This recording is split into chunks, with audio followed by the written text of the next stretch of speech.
Muy buenas noches, doctor Chagoyán, ¿me escucha? Buenas noches, Diana. Claro que sí. ¿Cómo estás? Muy bien, gracias, doctor. ¿Y usted? Excelentemente bien. Listos para iniciar una, una edición más de nuestras conferencias en línea anteriormente llamadas AVE. Listo, ya también me parece que el doctor Alejandro, Aquí fuerte estamos ya, abrazo. muy buena noche. De hecho, ya está conectada ahorita la doctora.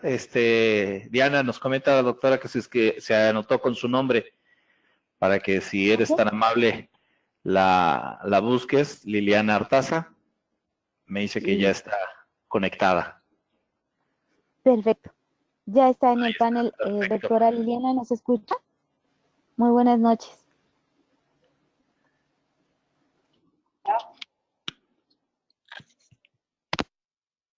Hola, Buenas Hola noches, Liliana, ¿cómo doctora está? Buenas Liliana. noches, ¿nos escucha? yo los escucho bien, ustedes no sé a mí. ¿Tengo que usar estos auriculares o no hace falta? Estoy con los auriculares puestos. Hola, La escuchamos muy bien, doctora. sí, yo me sacaría los auriculares, me es una incomodidad, ¿puede ser? ¿Sí nos Podemos escucha probar sin sin los ellos? auriculares, doctor. ¿Eh? Probamos sin los auriculares. Hola, Sí, hola. perdón, doctora, se cortó un momento. Sí, ¿puedo usar, no usar los auriculares que me es incómodo? ¿Se escuchará? Si gusta, Hola, podemos revisar cómo se escucha sin los auriculares.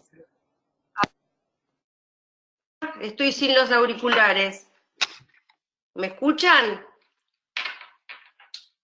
Sí, nada más Hola, que se escucha hola. ruido de fondo, doctora. ¿Sí? ¿Se escucha ruido? Bueno, entonces Sí, los conecto. Pero muchas se gracias. corta mucho con el auricular.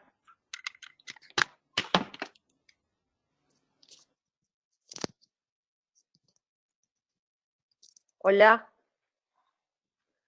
hola, hola, Aquí estamos, hola. doctora, lo escuchamos perfecto, Sí, fuerte y claro. Como bueno, le comentábamos, el problema de utilizar el micrófono de su equipo es un micrófono ambiental y, por ejemplo, ahorita en cuanto se desconecta, el escuchar el caer del cable sobre el escritorio, todo ese tipo de ruidos se escuchan. Entonces, el utilizar el micrófono con la diadema nos ayuda a suprimir todo ese tipo de ruidos. bueno, ok. ¿Se me escuchan bien ahí? Perfecto. Diana, No no sé sé en este caso cuándo. si quieres ver lo de la transmisión ya para ver lo de la presentación de la doctora y que de una vez veas lo de el video del doctor, Hugo. Claro que sí. En este momento, doctora, voy a cederle los privilegios de presentador. Si nos puede compartir su pantalla, por favor.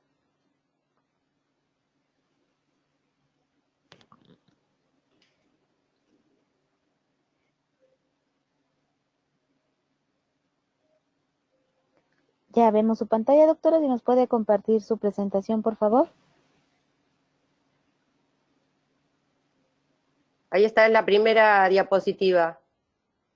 Perfecto. Ahí la estamos Eh, viendo bien. ¿La ven ¿Podemos bien? cambiar a otra diapositiva, por favor? Ahí.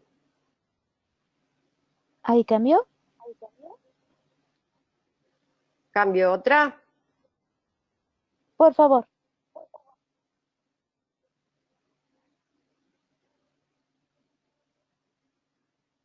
Yo te quería comentar, viste que vos me dijiste, yo tengo la última diapositiva, que es una diapositiva que cierro mi conferencia, que tiene música. Yo tenía una música que no era autorizada, pero ahora puse una que sí, que no tiene derecho de autor. No sé si la querés escuchar. ¿Hola? Sí, ¿Hola? doctora. Si gusta, podemos ir al video. Sí, es la última diapositiva. Si gusta, puede darle escape. Listo. Bueno, ahí está. Bueno.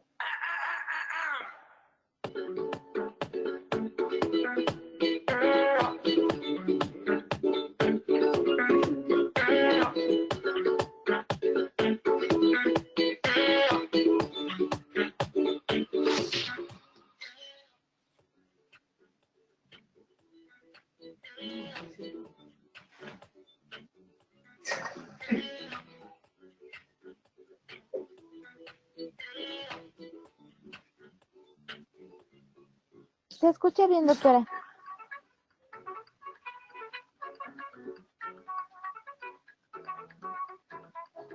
Doctora Liliana, perdón, ¿me escucha? Sí, hola. ¿Estaba Hola, muy doctora, fuerte? perfecto, se escucha bien el video. Doctora, Ok. cuando usted está mostrándonos sus diapositivas, ¿logra ver su cursor? Yo sí, creo que sí, que lo habíamos chequeado eso. A ver. Sí, sí, lo puedo ver. Esto lo puedo Ok, achicar, perfecto. que tengo acá esto, compartir este panel. Sí, el panel de control, doctora, lo puede minimizar dándole clic en la flechita que tiene blanca Minimizarlo. y con eso se va a ir al extremo Ahí derecho en está. una pequeña línea. Perfecto. Ahora quedó ahí en una línea. ¿Me escuchan bien? Sí, la escuchamos ¿Hola? bien, doctora. Ah, ok. Bueno, y entonces, ¿ahora qué hacemos? ¿Esperamos? Puede darle escape a su presentación, doctora, y regresaríamos en un par de minutos con usted. Ok, ahí está. Gracias. Perfecto.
No veo lo que ellos dicen.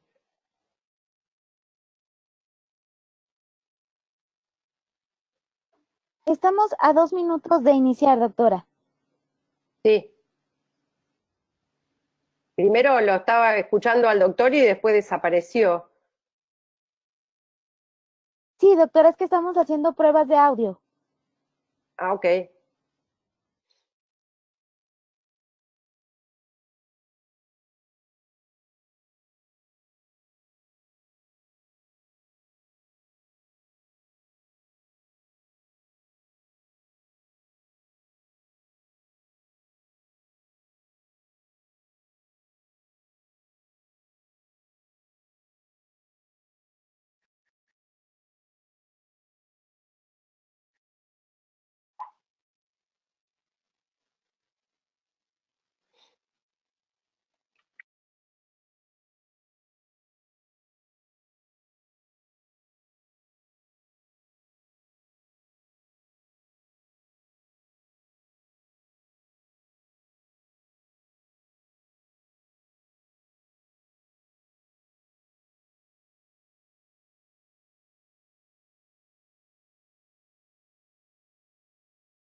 de la aplicación o a través de YouTube o directamente a través de Facebook.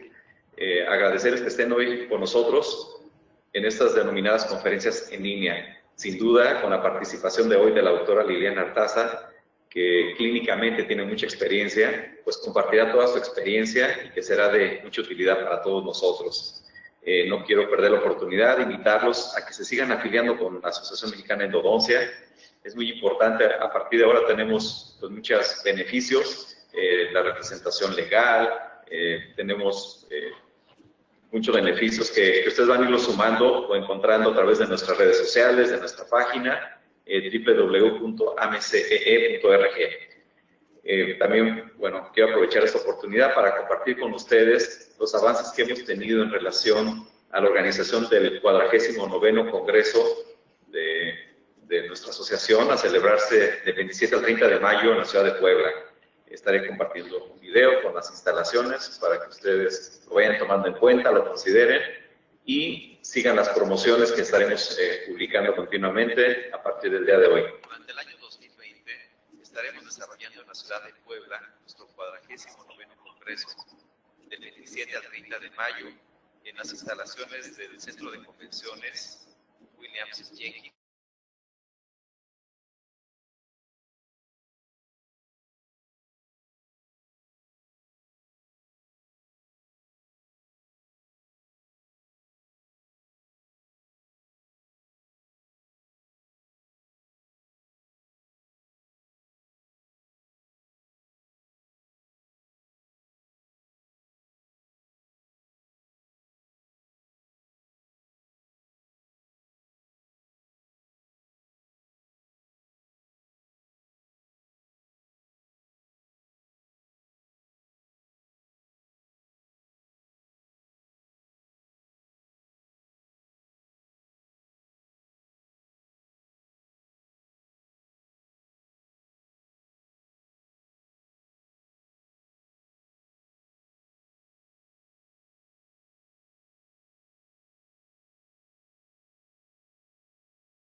Pues muy buenas noches a toda la comunidad endodóntica de habla hispana. Los saludamos fraternalmente desde México con el gusto de compartir con ustedes de una sesión más del programa de conferencias en línea de la Asociación Mexicana de Endodoncia, SADE, gracias al apoyo de COA Internacional, que nos ayuda en nuestra labor de compartir conocimientos en beneficio de la endodoncia latinoamericana.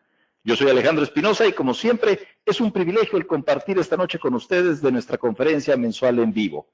Para dar inicio, me voy a permitir leer la síntesis curricular de nuestra conferencista invitada. Ella es especialista en endodoncia desde 1995, doctora en odontología por la Universidad de Buenos Aires en 1998, profesora titular de cátedra de endodoncia en la Universidad del Salvador, académica de número de la Asociación de la Academia Nacional de Odontología 2018, vocal presidente saliente de la Sociedad Argentina de Endodoncia, dictante en Escuela de Posgrado de la Asociación Odontológica Argentina, autora de trabajos científicos publicados en Argentina y en el exterior, regente para Sudamérica de la Federación Internacional de Asociaciones de Endodoncia en el 2018, árbitro de las revistas de la Asociación Odontológica Argentina, de la revista Acta Odontológica Latinoamericana y de la revista científica Odontoestomatología de la Facultad de Odontología de la Universidad de la República de Uruguay. Presentando esta noche la presencia de Sinus Track Fístula disminuye la tasa de éxito del tratamiento endodóntico. Le damos la bienvenida y le agradecemos, además de la diferencia de horario que la doctora se encuentra en Francisco Álvarez a unos cuantos kilómetros de Buenos Aires, agradecemos muchísimo la presencia de la doctora Liliana Artaza. Doctora, bienvenida, el micrófono es todo suyo. Bueno, buenas noches México y todos los que me acompañan desde Argentina. ¿Me escuchan bien? ¿Hola? Fuerte y claro, doctora, adelante. Lo escuchamos. Muy bien. Bueno, ha sido un honor que me hayan invitado para dar esta conferencia en línea con disertantes tan destacados como los que muestran en la pantalla. Así que, para los que no me conocen, les voy a mostrar mi equipo. Son todos los docentes de mi cátedra, la Cátedra de Endodoncia 2 de la Universidad del Salvador. Bueno, y ahí están todos con la remera puesta, la camiseta de la campaña Salva tu Diente. Vamos a entrar en el tema que nos compete hoy, que es si la presencia de Sinus Track, de fístula, disminuye o no la tasa de éxito del tratamiento endodóntico. Muchísimos trabajos publicados dicen que la presencia preoperatoria de Sinus Track es un factor que afecta considerablemente el pronóstico del tratamiento, reduciendo la tasa de éxito. Y muchos de estos trabajos han sido publicados, metaanálisis como NG Gualavivala, donde nos dicen que la presencia de fístula hace peligrar el éxito del tratamiento endodóntico, y diversos estudios que también opinan lo mismo, también dicen que es un factor pronóstico que hace descender la tasa de éxito. También estudios donde la microbiología, o sea, la flora de los casos donde existe Sinus Track es distinta, donde hay predominio de anaerobios gram negativos, y estas bacterias son mucho más patógenas que las que están comúnmente en la flora indígena endodóntica. También otros trabajos como este de Haponen, donde nos dice que la infección extrarradicular es bastante común en los casos donde existe fístula, y entonces es necesario hacer una cirugía apical. Pero yo lo que les voy a comentar es que en realidad, para mí, desde el punto de vista clínico, los casos con fístula, con Sinus Track, tienen ventajas. La ventaja número 1 es que facilitan el diagnóstico, porque simplemente colocando una punta de gutapercha en la fístula nos indica exactamente cuál es el diente problema. Un posoperatorio totalmente libre de síntomas, ya que proporciona una ruta continua de drenaje, así que podemos hacer la endodoncia en una sola visita si logramos un conducto seco, y una semana después del tratamiento la fístula cierra, y esto confirma que el diagnóstico fue correcto. En este caso clínico, ustedes pueden ver, este es un caso de hace muchos años atrás, se me fue para atrás, disculpen. Ahí voy. Donde no se utilizaba instrumentación mecanizada, donde no había activación del irrigante. Esto es un caso del año 1999, donde solo pude hacer instrumentación manual, una buena irrigación, una buena eliminación, una buena limpieza para ese momento, y sin embargo, solamente con limpieza y conformación manual y una condensación lateral, logramos al año y 8 meses la remisión total de la lesión perirradicular. Así que hay algunos que sí están de acuerdo con mi percepción, que es nada más que la percepción de un clínico, que los casos con fístula remiten con bastante facilidad.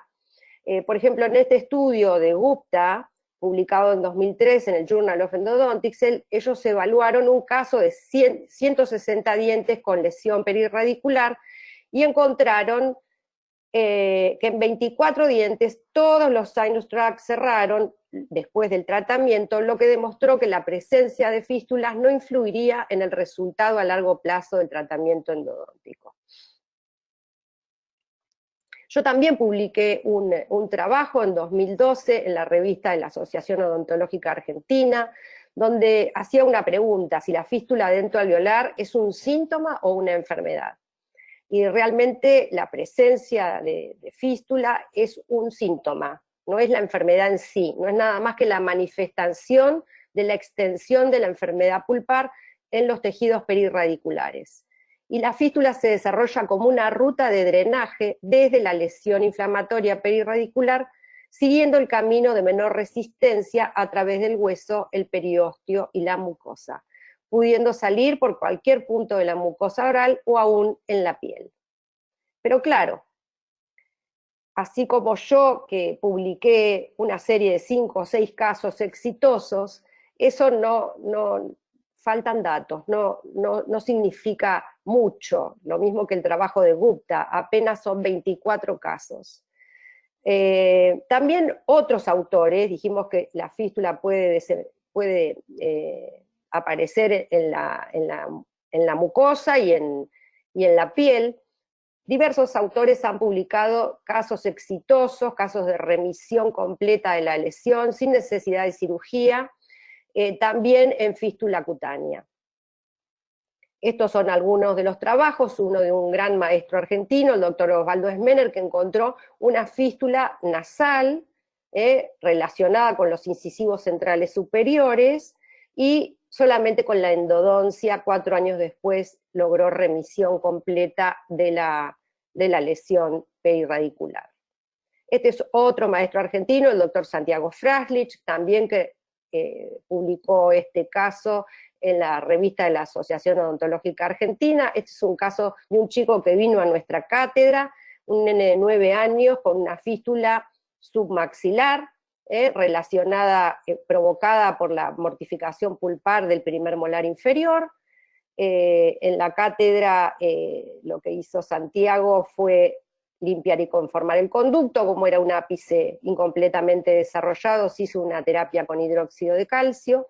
A los 7 meses se logró la obturación del conducto, había ya un stop apical que permitía la obturación, y 1 año y 7 meses después, ustedes pueden ver que ha remitido totalmente la patología perirradicular, la fístula ha desaparecido sin dejar cicatriz.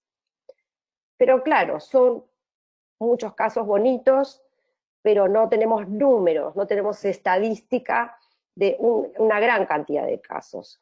Y entonces me voy a referir un poco a este trabajo de Ricucci y Siqueira, donde nos explican qué es el absceso apical crónico. Suele ser asintomático, excepto cuando la fístula se cierra. Puede estar recubierto por epitelio en toda su extensión, pero en la gran mayoría de los casos el epitelio no se extiende más allá de la abertura.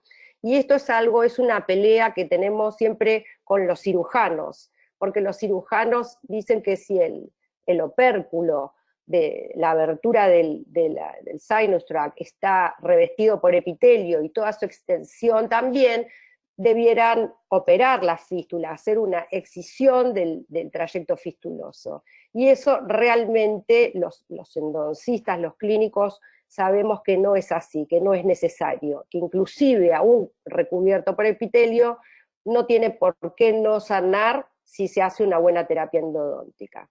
¿Qué más nos dice Ricucci y Siqueira? Que las fístulas son más comunes en dientes con lesiones amplias y frecuentemente se abren en la mucosa bucal, que se asocian generalmente a procesos infecciosos de larga data, y que la infección extrarradicular es común en estos dientes, generalmente como un proceso continuo con la infección intrarradicular.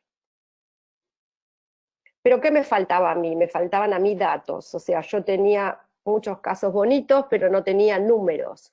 Entonces, ¿qué hice? dije, bueno, voy a tratar de ver si realmente lo que yo percibo desde el punto de vista clínico realmente es así, y no es solamente una percepción. Entonces,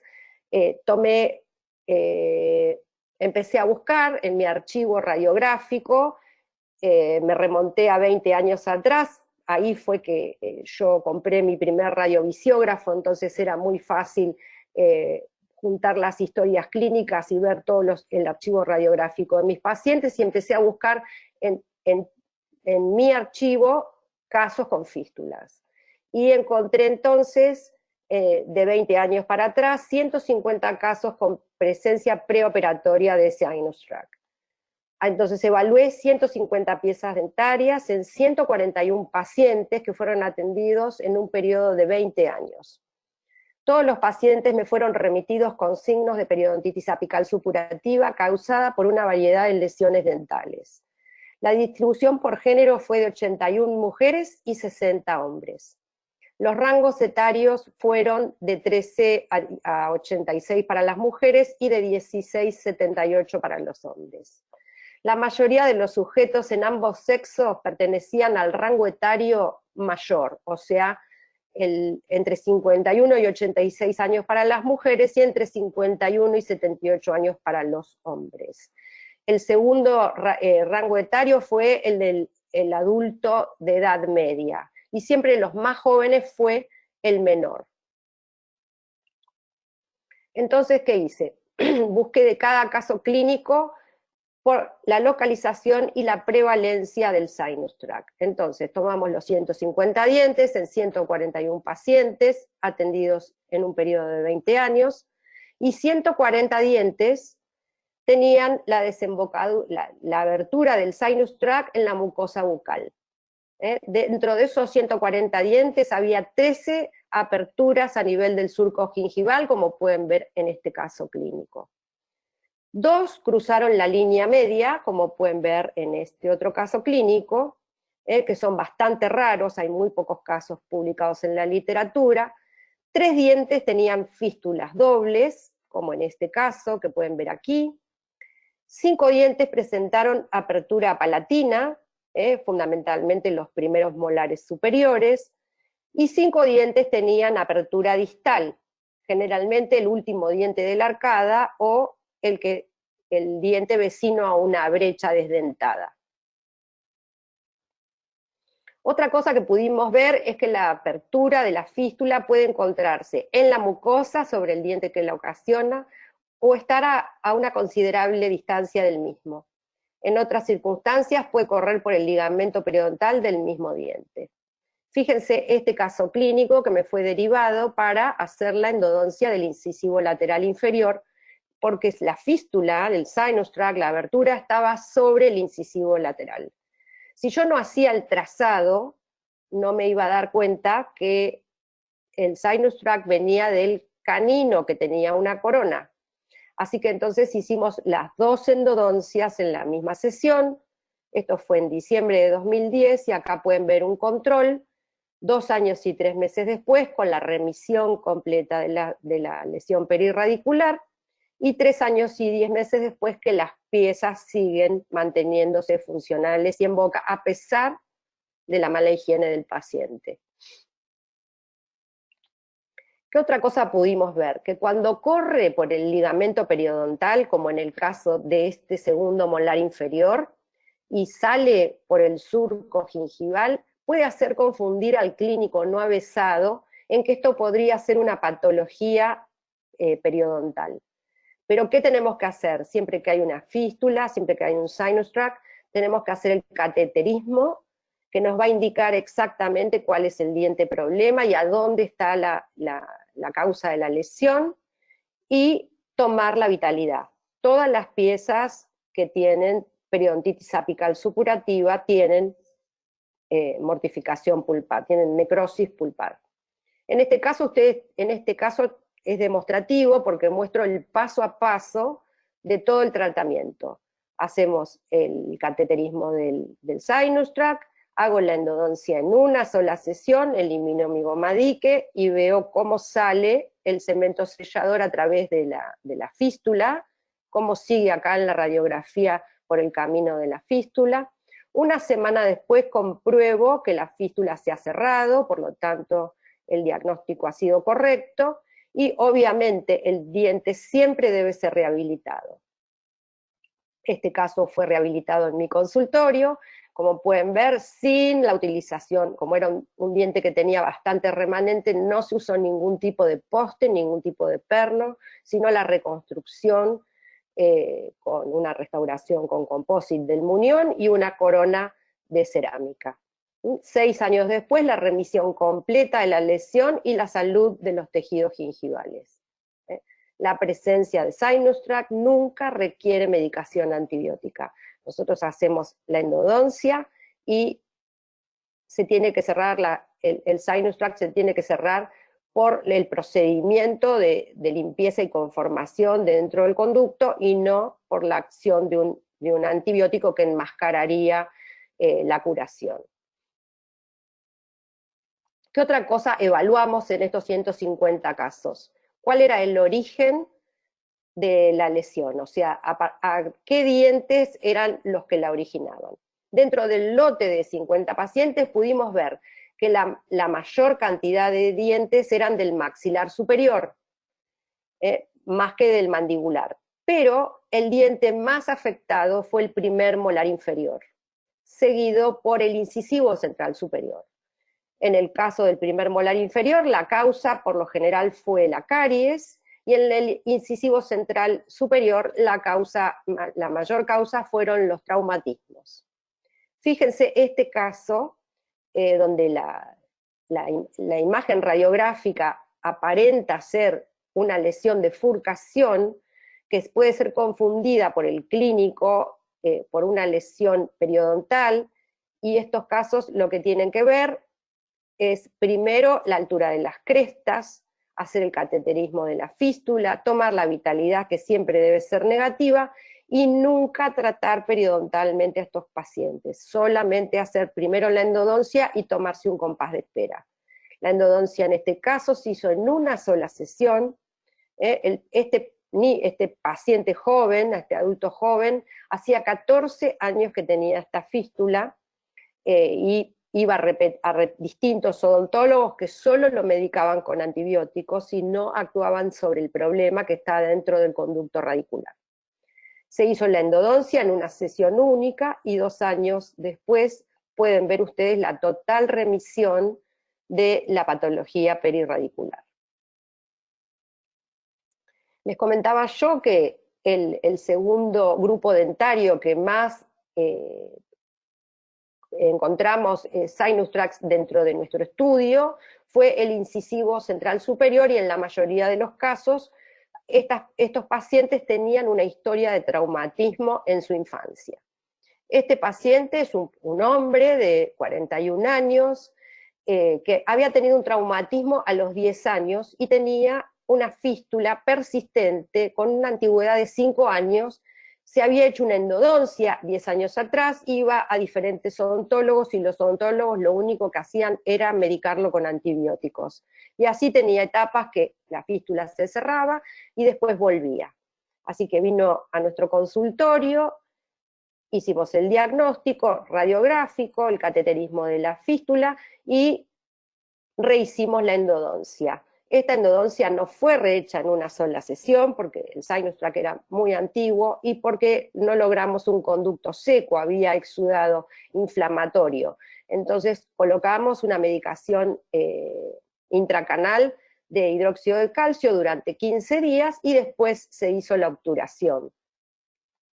Un año después ustedes ven casi la total remisión de la lesión perirradicular, que era bastante amplia, y el paciente en ese momento no le gustaba, estaba comprometido estéticamente, no le gustaba cómo se veía su incisivo, así que vino a hacerse una corona. Hicimos la colocación de un poste de fibra y una corona cerámica. Y 8 años después, el paciente está en salud, su diente está asintomático, no hay ningún síntoma ni ninguna lesión, y radiográficamente parece que está en salud. ¿Qué otras cosas vimos nosotros, bueno, relacionando nuestro trabajo con el de otros autores? Este es un compatriota mío, Pablo Encinas, que ustedes también lo van a tener en el webinar próximamente. Él hizo un estudio de la incidencia y distribución de fístulas en pacientes en la Argentina, y encontró básicamente lo mismo que encontramos nosotros, o sea, más frecuente, el diente más frecuentemente afectado era el molar inferior, seguido por el incisivo central superior, y él encontró al incisivo lateral superior en tercer lugar, y nosotros encontramos al segundo premolar superior en tercer lugar. ¿Qué nos dicen también estos estudios, NG y Walla-Vivalda? Manifiestan que el trayecto fistuloso podría facilitar la entrada desde la cavidad bucal de bacterias que colonicen el periápice y predispongan a la infección extrarradicular. Y esto seguramente es así. Vamos a ver este caso clínico, que nos demuestra que no siempre puede ser que haya infección extrarradicular, pero seguramente la puede neutralizar el propio sistema inmunológico del paciente. Fíjense este caso. Este paciente vino con una fístula persistente que tenía una antigüedad de 5 años, doble fístula, un paciente con un bruxismo severo, le habían hecho las aperturas de estos conductos un año atrás, y tenía, fíjense, muy epitelizado, esta forma así del opérculo, de la abertura de la fístula en forma de coliflor, y hicimos la endodoncia, como logramos conducto seco, la hice en una sola sesión, sin colocar ninguna medicación intraconducto. Pero el paciente vuelve 4 meses después de hacer la endodoncia con este tipo de rehabilitación muy pobre. Así que le dijimos al paciente, no, esto no va a funcionar, hemos tenido un éxito tremendo, porque fíjense que estos dientes tenían alta movilidad y parecía que estaban flotando dentro de esa lesión, pero no vamos a tener éxito a largo plazo si usted no hace una rehabilitación adecuada. Así que el paciente se rehabilitó. Acá tenemos un control a los 3 años, donde hay una remisión completa de la lesión, si ustedes comparan, fíjense con el preoperatorio, y tenemos un control de 10 años,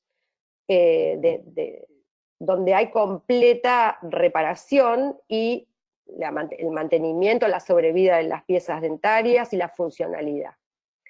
Este caso no solo demuestra que la presencia de fístula no es indicación de cirugía, no solamente del trayecto fistuloso, sino también no necesita cirugía apical en todos los casos, sino que apoya lo que Arnaldo Castellucci publicó en 2009, que es un artículo muy interesante que tiene publicado en la revista Roots, donde dice que no hay razón para recomendar la remoción quirúrgica del trayecto fistuloso, ni motivo para pensar que aún recubierto por epitelio no pueda cicatrizar después de una adecuada terapia endodóntica. ¿Qué otras cosas pudimos ver en estos 150 casos? ¿Qué evaluamos? Evaluamos cómo se manifestaba radiográficamente la lesión perirradicular. Vimos que la lesión más frecuente era la lesión en forma de J, en 49 de los casos, que es esta lesión envolvente caída hacia un lado, seguida por la lesión apical, solamente en el ápice, en 46 casos, seguida por la lesión de furcación, ahí nomás. Nosotros, como tuvimos el mayor porcentaje en piezas multirradiculares de incidencia en el molar inferior, tuvimos muchas lesiones, 44 piezas con lesión de furcación, el ensanchamiento periodontal 7, y las que tenían menos, las que vimos menos, es cuando está la lesión apical y lateral separadas, solamente 2 casos, y la lesión lateral única, solamente 2 casos también. ¿Cómo se distribuyen las lesiones en forma de J, que fue la más frecuente? La lesión en forma de J es esta lesión envolvente que hace la forma de una J y se da frecuentemente en las piezas unirradiculares. Así que los dientes más afectados fueron el grupo de los premolares superiores, seguidos por los incisivos superiores y el premolar inferior. Fíjense, este premolar inferior no vital con esta fístula transperiodontal que simula radiográficamente la enfermedad periodontal, pero no lo es. ¿Qué es lo que tiene que hacer el clínico? Primero, cateterismo de la fístula. Segundo, toma de vitalidad, siempre la vitalidad va a ser negativa. Mirar las crestas y la altura de las crestas y el resto de la boca del paciente, que generalmente, como en este caso, no era un paciente con enfermedad periodontal. Entonces, no hay que raspar, porque lo único, o sea, abstenerse de colocar ahí, de empezar a raspar, porque lo único que vamos a hacer si hacemos el raspaje alisado es que migre el epitelio de unión y que sí tengamos una bolsa permanente. Hacemos la endodoncia en una sola sesión, porque logramos un conducto seco, y controlamos 6 años después al paciente rehabilitado, y fíjense el nivel óseo, el nivel de la cresta y el mantenimiento, cómo es capaz la endodoncia de regenerar hueso autólogo y cómo es capaz de mantener una pieza en boca con un tratamiento tan efectivo como es el tratamiento endodóntico. Así que, bueno, este caso es un caso que yo adoro, a pesar de que este diente es un pilar de prótesis, que está sometido a una fuerza desfavorable, es de la época que no eran tan frecuentes los implantes, así que es un caso muy explicativo de lo que es capaz de regenerar la endodoncia. ¿Qué otra manifestación vimos? La lesión de furcación, les comentaba yo, que la vimos en 44 casos. En estos casos siempre lo que hay que hacer es no raspar nunca, tomar la vitalidad, hacer el cateterismo de fístula y hacer la endodoncia. Si logramos un conducto seco, y ustedes no, bueno, yo hago la mayoría de las endodoncias en una sesión única, termino la endodoncia en una sola sesión. Si quieren tomarse un compás de espera y colocar una medicación intracanal, lo pueden hacer, esperar a que cierre la fístula y obturar en otra sesión. Este caso fue obturado en sesión única. Al mes yo controlo siempre, entre 15 días y 21 días controlo a todos los pacientes que tienen sinus tract para ver que la fístula se haya cerrado, y tienen un control a los 7 meses, con distinta angulación para ver los 4 conductos y pueden ver la total remisión de la lesión perirradicular. Las lesiones de furcación obviamente se manifestaron mayormente en los molares inferiores, pero también primero el primer molar inferior con 31 casos, seguido por el segundo molar inferior con 8, y hice esta endodoncia en un tercer molar inferior, con una lesión de furcación, fíjense, es alimentada por un conducto lateral. La lesión 15 días después, la fístula había desaparecido, y un año después la total remisión de la lesión de furcación. Pero no solamente tenemos lesiones de furcación en los molares inferiores, también tuvimos en molares superiores y 3, y en un premolar superior también tuvimos una. ¿Qué otra cosa observamos? Observamos en 14 dientes donde obturamos conductos laterales que alimentaban lesiones laterales. Ahora bien, ¿esto es relevante? ¿Es importante obturar conductos laterales? Yo diría que no es importante, porque en la mayoría de los 150 casos solo pudimos obturar 14 conductos laterales que alimentaban lesiones laterales. No es relevante. Pero vamos a ver un caso clínico que puede ser revelador. Este hombre de 40 años, asintomático, con una historia de traumatismo dentario en su infancia, vino a la consulta con un incisivo central no vital y otro con una lesión lateral y una lesión apical. Y un sinus tract, una fístula activa en el área bucal sobre el incisivo central. ¿Qué es lo que pasa acá? La pulpa muere, los productos de degradación tisular afectan a la zona perirradicular, se arma una batalla y una guerra entre las bacterias y el huésped, y esto lleva a la destrucción del tejido óseo, la interposición de un tejido de granulación, y así se forman las periodontitis crónicas. Aparece la fístula, tenemos una periodontitis apical supurativa. Siempre hay que hacer el cateterismo, como ya lo vinimos diciendo. ¿Y por qué es importante en este caso el tema de los conductos laterales? Cuando nosotros tenemos una lesión lateralizada, tenemos que sospechar que tiene que estar alimentada por un conducto lateral infectado de gran tamaño. Ahora bien, ¿qué puedo hacer yo para limpiar ese conducto lateral? Hoy puedo activar el irrigante con una punta ultrasónica, con una punta sónica, puedo usar algún instrumento como el X-Pen o Finisher, pero este caso lo hice en el año 2003. En ese momento no teníamos esa tecnología, así que yo sabía que era muy probable que ahí hubiese un conducto lateral de gran tamaño, y entonces lo único que teníamos en ese momento era una lima.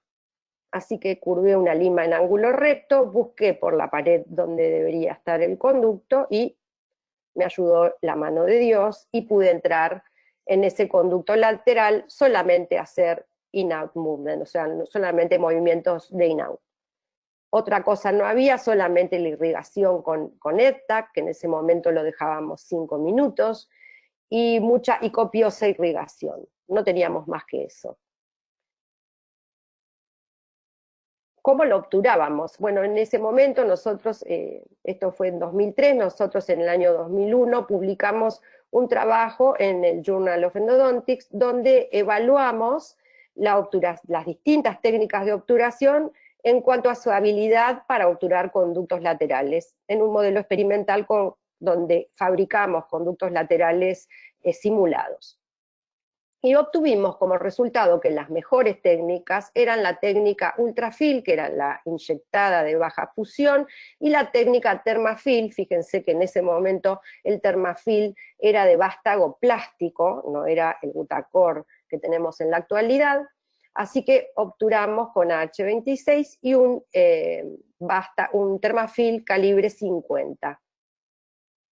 Y este es el posoperatorio inmediato, donde vemos una confusión de sellador y gutapercha, no sabemos bien si obturamos o no obturamos el conducto lateral, parece que sí, pero parte del sellador sale por la fístula.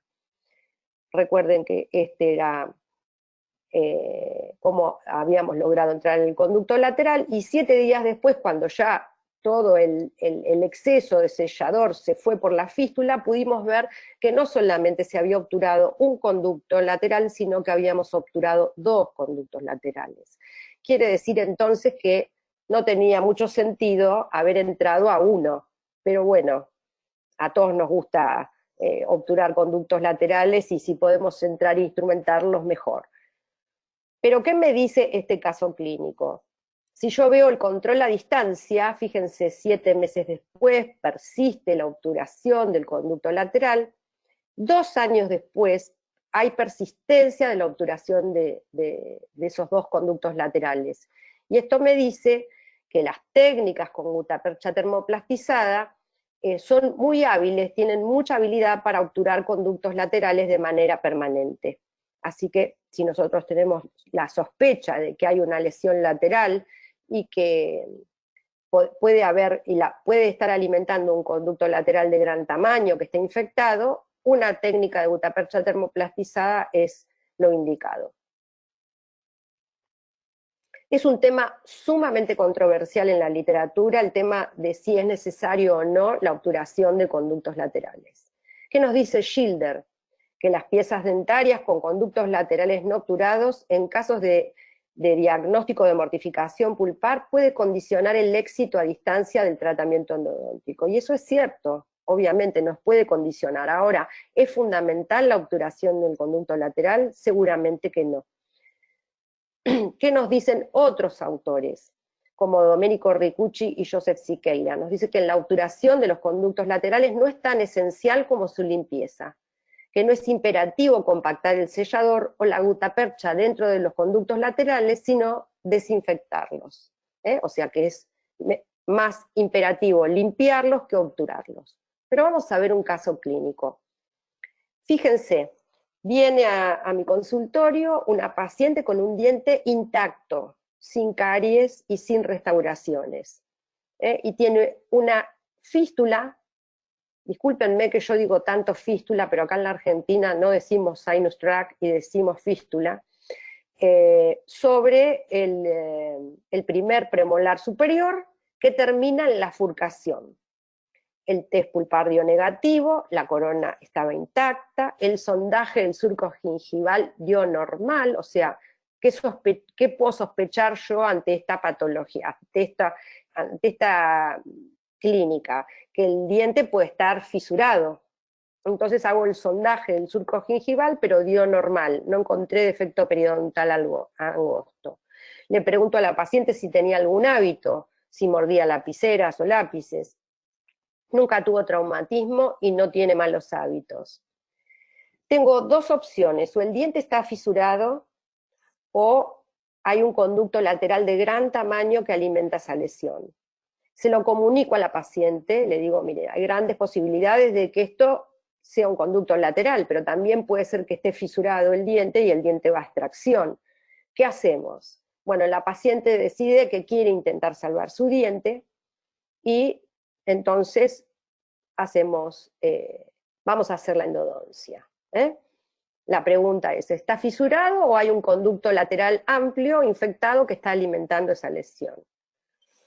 El tratamiento lo hicimos en una sola visita porque logramos un conducto seco. No se usó hidróxido de calcio y justamente no usamos hidróxido de calcio porque en el año 2002, con el mismo modelo experimental que utilizamos para ver la frecuencia de conductos, cuál era la técnica más hábil para obturar conductos laterales, hicimos otro trabajo con las técnicas, la técnica ultrafil, que fue la mejor, la más hábil para obturar, colocando hidróxido de calcio y otro lote sin hidróxido de calcio. Y vimos que el hidróxido de calcio interfería, usado 7 días, interfería en la posterior obturación del conducto lateral. Así que, como yo sospechaba que acá podría haber un conducto lateral, no utilicé hidróxido de calcio. Y voilà, ahí estaba el conducto lateral de gran tamaño alimentando la lesión de furcación que tenía este incisivo, este primer premolar superior. Entonces, aunque la obturación de los conductos laterales no es esencial para lograr el éxito del tratamiento, ciertamente confirma el diagnóstico. Yo acá supe cuando tomé mi radiografía postoperatoria, que había muchas chances de que este caso fuese exitoso, y se lo dije a la paciente, bueno, hay muchas chances de que esto funcione bien, porque logré obturar un conducto lateral, y puede ser que esa lesión no sea causada por una fisura, sino por este conducto infectado. Lo que no pude saber en este caso es por qué razón esa pulpa murió. Vamos a ver el control a distancia. Este es el control a la semana o a los 15 días, cuando controlo a ver si se fue la fístula desapareció, buen indicio, a los 7 meses ya hay una gran remisión de la lesión de furcación, y al año no solo está la remisión completa de la lesión, sino que el material en el conducto lateral está presente. Si se observa, este es el mensaje que quiero dejarles, ¿no?, de mi experiencia clínica, que si observamos una lesión lateral, existe gran posibilidad que provenga de la infección de un conducto lateral, que sea amplio. Por lo tanto, todos los recursos disponibles hasta ese momento deben utilizarse para limpiar y obturar ese conducto lateral. Eso es al menos lo que yo hago. ¿Qué otra cosa evaluamos en estos 150 casos? Evaluamos el tamaño de la lesión radiográfica. ¿Cómo lo hicimos? Lo hicimos con la medición, con la regla calibradora en la radiovisiografía. Y acá ustedes fíjense que dice 149, no 150, porque teníamos 150 dientes, pero había 2 dientes involucrados en una misma lesión, por lo tanto el número de lesiones fue de 149. En 101 casos la lesión fue mayor a 5 milímetros de diámetro. En 36 fue menor, y en solo 12 casos tuvimos lesiones que fueron iguales o mayores a 10 milímetros. Esta, por ejemplo, es una lesión que consideramos igual a 10 milímetros. Involucra no solo la furcación, sino ambas raíces vestibulares. Tiene una abertura en el surco gingival. Y se logró obturar todo el sistema de conducto, se logró encontrar el MB2, y 1 año y 3 meses después la remisión completa de la lesión y la pieza rehabilitada, ¿no? Lo que logramos ver también en este estudio fue que en 10 de los 16 primeros molares superiores que se trataron, se encontró, o sea, de los 16, en 10 encontramos el MB2.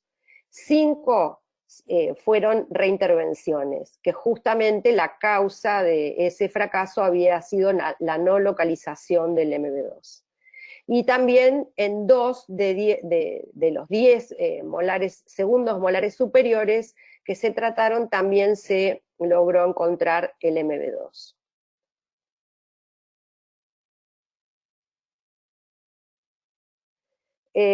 Con respecto al tamaño de la lesión, como pueden ver en este caso, de las 12 lesiones iguales o mayores a 10 milímetros, en 7 casos logramos la reparación completa después de la endodoncia. En un caso, la lesión a 2 años había disminuido de tamaño, pero no logramos controles posteriores, así que calculamos que seguramente podía haber remitido. Una lesión que involucraba 2 dientes necesitó complemento quirúrgico. Un caso no lo pudimos controlar más que al mes la desaparición de la fístula, y 2 casos con fístulas persistentes fueron extraídos. Y uno de esos casos de fístulas persistentes fue este, molar inferior, con una amplia lesión y fístula doble, que después de 1 mes solo logramos que cerrara la fístula de la raíz mesial y no así de la raíz distal. Por lo tanto, el odontólogo general, el referidor, decidió extraer la pieza y colocar un implante. ¿Qué nos dice también la literatura? Que los trayectos fistulosos, bueno, en este caso NG igual a Vivala, los trayectos fistulosos de larga duración predisponen a infecciones extrarradiculares y se asocian más comúnmente con lesiones de gran tamaño. Y un tema controvertido también en este estudio es la idea de que las lesiones grandes siempre requieran cirugía apical. Vamos a ver un caso clínico. Fíjense, esta paciente es una joven de 27 años que a los 11 años tuvo que le hicieron la cirugía de los caninos superiores retenidos que impedían la erupción de los incisivos centrales superiores.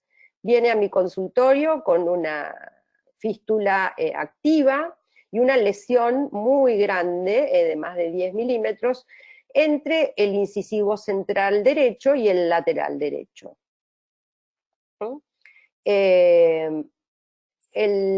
La fístula, fíjense ustedes que estaba entre el incisivo lateral y el primer premolar. Recuerden que no tiene caninos esta chica, y el trazado iba al incisivo central superior derecho.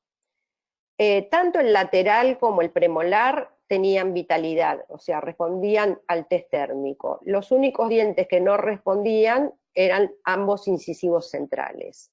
Le pedimos una tomografía para ver el tamaño de la lesión y mostraba la tomografía que la lesión tenía 15 milímetros de longitud por 13, casi 14 de profundidad. Una lesión sumamente grande. Pero como podíamos ver la tabla externa, decidimos hacer solamente la endodoncia.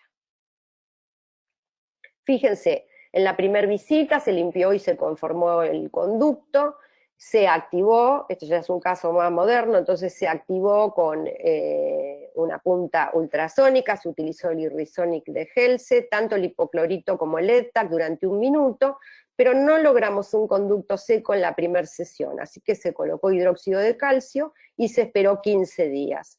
A los 15 días, en la segunda sesión, ya se vio que la fístula había cicatrizado y logramos un conducto seco, por lo cual obturamos ya los 2 incisivos centrales, con H26 y Warm Vertical Compaction. Como pueden ver, hay extrusión siempre que utilizamos técnicas donde se aplica calor, hay bastante extrusión de sellador.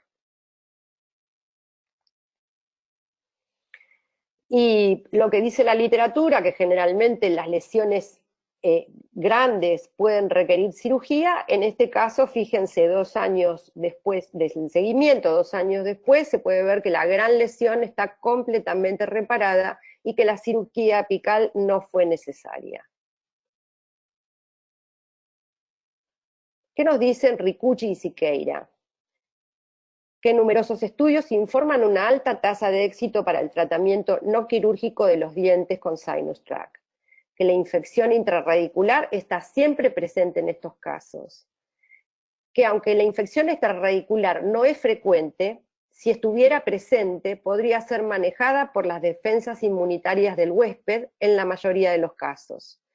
Y la persistencia de una fístula después del tratamiento es indicativo de una infección intra o extrarradicular persistente y deberán tomarse entonces medidas para controlarla adecuadamente.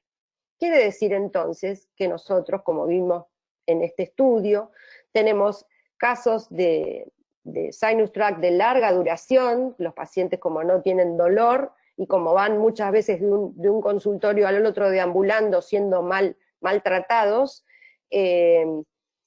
pueden tener seguramente infección extrarradicular, pero el huésped puede, o sea, el sistema inmunitario del huésped en la mayoría de los casos puede manejarlo, porque si no, todos los casos con sinus tract serían un fracaso, y hemos visto que no es así. Pero vamos a ver un caso donde sí tuvimos una fístula persistente. Esta mujer, asintomática, una mujer joven de 35 años, tiene antecedente de traumatismo a los 10 años, se cayó con la bicicleta. Y tiene una fístula persistente de 5 años, que va de un odontólogo al otro y solamente le daban antibióticos. Fíjense que la fístula está sobre el incisivo, la pieza 1.2, pero tanto el incisivo lateral como el central respondieron al test a la prueba térmica. Solo el incisivo central izquierdo respondió negativamente. Fíjense la radiografía. La fístula cruza la línea media. Hay muy pocos casos reportados en la literatura, yo solamente encontré 2. Publicado en Journal of Endodontics en 1985, y otro más publicado en el 89. Lo que nos dicen, y en el Dental Traumatology, que lo que confirma el diagnóstico, fíjense que si nosotros hiciéramos directamente la endodoncia de la pieza que está debajo de la fístula, haríamos una endodoncia equivocada, porque ese diente era vital. Por eso habla acá en ambos artículos de la necesidad de hacer el cateterismo y la toma de vitalidad, que eso es fundamental en estos casos, porque la fístula puede estar alejadísima del diente causal. Bueno, vamos a ver cómo tratamos este caso. En la primera visita limpiamos y conformamos el conducto, había muchísimo exudado, por lo que se colocó una medicación de hidróxido de calcio durante 15 días. En la segunda visita, como pueden ver acá en la foto, la fístula desapareció, el hidróxido de calcio fue removido, se activó sónicamente con el endoactivator, 1 minuto con hipoclorito, 1 minuto con ETAC, pero el conducto seguía húmedo. Así que volvimos a hacer un recambio del hidróxido de calcio, otros 15 días. Recién en la tercera visita logramos un conducto seco, y ahí se logró obturar con H26 y Warm Vertical Compaction. Se observa siempre extrusión del sellador, disculpen, pero soy sobreobturadora serial. A los 9 meses me puse contenta porque digo, bueno, la lesión está remitiendo. Yo creo que está remitiendo. La paciente estaba libre de signos y síntomas, pero 5 meses después de ese último control, o sea, 14 meses de la endodoncia, vuelve a aparecer la fístula en el mismo lugar donde estaba, sobre el incisivo lateral superior derecho. Hacemos el cateterismo marca el centro de una gran lesión, pero ahora el diente que no tenía vitalidad, que no respondía, era el incisivo lateral superior izquierdo.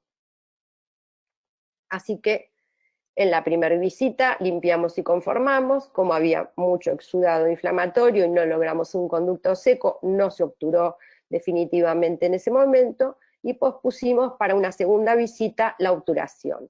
El hidróxido de calcio fue removido, se activó con endoactivator tanto hipoclorito como ETAC, y se obturó con H26 y Warm Vertical Compaction. Controlamos a la paciente, pero vimos 4 meses más tarde de la obturación que realmente la lesión era de un tamaño muy grande, y sinceramente yo estaba muy preocupada.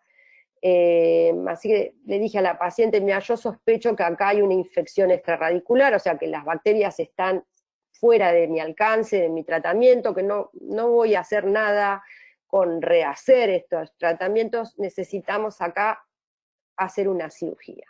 Así que se derivó a la paciente al cirujano. El cirujano hizo la enucleación de la lesión quirúrgica, hizo la pisectomía de las 2 raíces, y controlamos al paciente 4 años después de la cirugía, con la remisión completa de la lesión y la persistencia de vitalidad tanto del lateral como del central, como del central derecho. Ahí va de nuevo, ahí está. El paciente estaba asintomático, la lesión estaba cicatrizada, se completó la rehabilitación del paciente, o sea, el paciente ya tenía su rehabilitación completa, y estos 2 tenían vitalidad. Y acá tenemos un control, 6 años y 1 mes desde las endodoncias, y 4 años y 4 meses desde la cirugía, y donde hay una remisión completa, y pueden ver el estado gingival, no volvió la fístula, y está en salud. Así que lo que demuestra que la infección extrarradicular existe, que hay casos de grandes lesiones donde las bacterias están más allá de nuestro alcance y necesitamos del complemento quirúrgico para la cicatrización de la lesión. De los 150 dientes con Sinus Tract, 17 dientes fueron extraídos. En 12 casos, las fístulas fueron causadas por fracturas y los dientes fueron extraídos. De esos 12 casos donde observamos que el diente estaba fisurado, 2 fueron segundos premolares superiores sin caries ni restauraciones, y presentaron fracturas verticales, y son los que les muestro acá. Son estos 2 casos. También la lesión en forma de J, los dientes completamente, o sea, íntegros, y estaban fisurados. Acá con azul de metileno no pudimos verlo, y esto lo veíamos a ojo desnudo. El primer premolar, un primer premolar superior, también con endodoncia adecuada y rebordes marginales intactos, presentó también fractura vertical completa, lo que pensamos también que esa pieza ya estaba fisurada antes de que le hagan la endodoncia. La mayor tasa de fractura la vimos en premolares superiores, la manifestación fue siempre la lesión en forma de J, y las lesiones no eran, no había lesiones sumamente grandes en estos 12 casos. Los 12 dientes que presentaron fisuras, 9 tenían endodoncias, 2 eran adecuadas y 7 deficientes, y son algunos de los casos. 9 dientes estaban restaurados con anclajes interradiculares colados y coronas ceramometálicas. Fíjense, en general, estos dientes fisurados estaban mal restaurados, ¿no? Con restauraciones un poco antiguas, premolares con doble perno colado, eso hace que el diente termine estallando, ¿no? Y los 17, dentro de este lote de 17 dientes que fueron extraídos, hubo 3 dientes que se indicó exodoncia porque eran irrestaurables, uno eran estos 2, pero hubo 2 casos, que son estos, con malas endodoncias, que podrían haber sido resueltas con la reintervención, pero que los pacientes decidieron extraer las piezas dentarias y reemplazarlas por implantes. Fíjense que estos dos dientes, este segundo molar superior y este incisivo central, eran piezas fácilmente tratables, porque se sacaban esos pernos con facilidad, se retrataba la endodoncia, y creo que sin complemento quirúrgico esto hubiese funcionado bien. Sin embargo, yo no fui lo suficientemente convincente con los pacientes y con el referidor, y estos pacientes decidieron extraer sus piezas dentarias. Esto hizo que yo me radicalizara, y que ahí fue como cuando dije, yo algo tengo que hacer, porque si estos dientes hubiesen sido tratados por un especialista, este paciente no hubiese perdido los dientes, no hubiese tomado una decisión errónea de reemplazarlos por implantes. Así que bueno, ahí surgió la idea de la campaña Salva tu Diente, que en realidad es una campaña con un mensaje hacia el paciente, por eso es Salva tu Diente, consulta a un endodoncista, y bueno, y ustedes ya la conocen porque la han compartido en el último congreso.